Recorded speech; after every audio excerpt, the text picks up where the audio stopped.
أعوذ بالله من الشيطان الرجيم. بسم الله الرحمن الرحيم.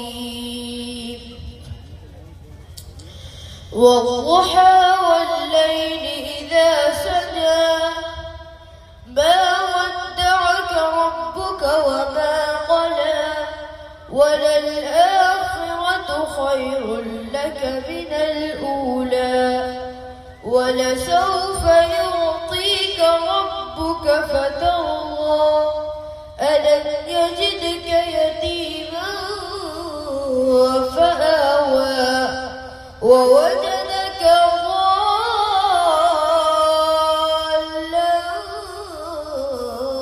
فهدى ووجدك عائلا فأغنى فأما اليتيم فلا تقهر وأما السائل فلا تنهر وأما بنعمة ربك فحدث. صدق الله العظيم. यतीमा फ़आवा में क्या फ़ायदा होगा? इख्फ़ाए हक़ीक़ी। क्यों? इसलिए कि मीम मुनव्वन के बाद इख्फ़ा के 15 हर्फों में से फ़ाया हुआ है। इख्फ़ा का कायदा बयान कीजिए। इख्फ़ा का माना छुपाने के है। इख्फ़ाए हक़ीक़ी में इख्फ़ा करते वक्त तनवीन और नून साकिन की आवाज़ को नाक के बासे में छुपाया जाता है। इख्फ़ाए हक़ीक़ी का एक कायदा है कि इख्फ़ा के 15 हरूफ हैं।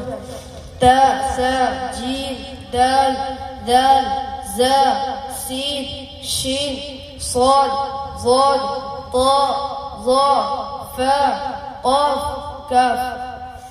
अगर इन 15 हर्फों में से कोई हर्फ तनवीन या नून साकिन के बाद आ जाए तो तनवीन वाला हर्फ या नून साकिन एक अलिफ के बराबर नाक से गुन्ना होकर पढ़ा जाएगा। जैसे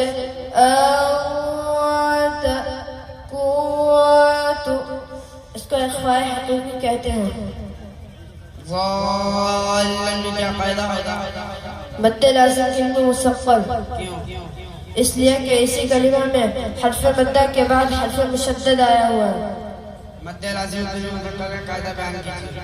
मद्दे लाज़िम किल्म मुसक़्क़ल का यह कायदा है कि जिस कलिमा में हर्फ मद्दा हो उसी कलिमा में हर्फ मद्दा के बाद आ जाए कोई हर्फ मुशद्दद तो वहाँ पर मद होगा और 5 अलिफ के बराबर खींच कर पढ़ा जाएगा।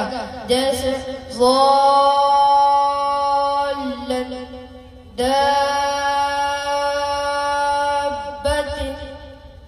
इसको मद्दे लाज़िम किल्म मुसक़्क़ल कहते हैं। अरे अब्दुल बाकी, जरा तुम भी किसी सूरत की तिलावत करके अपने दादा को सुनाओ। अस्सलामु अलैकुम व रहमतुल्लाहि व बरकातुहू।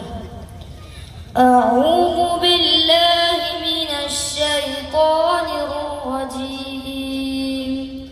बिस्मिल्लाहिर रहमानिर रहीम। अल क़ारिअतु मल क़ारिअह वमा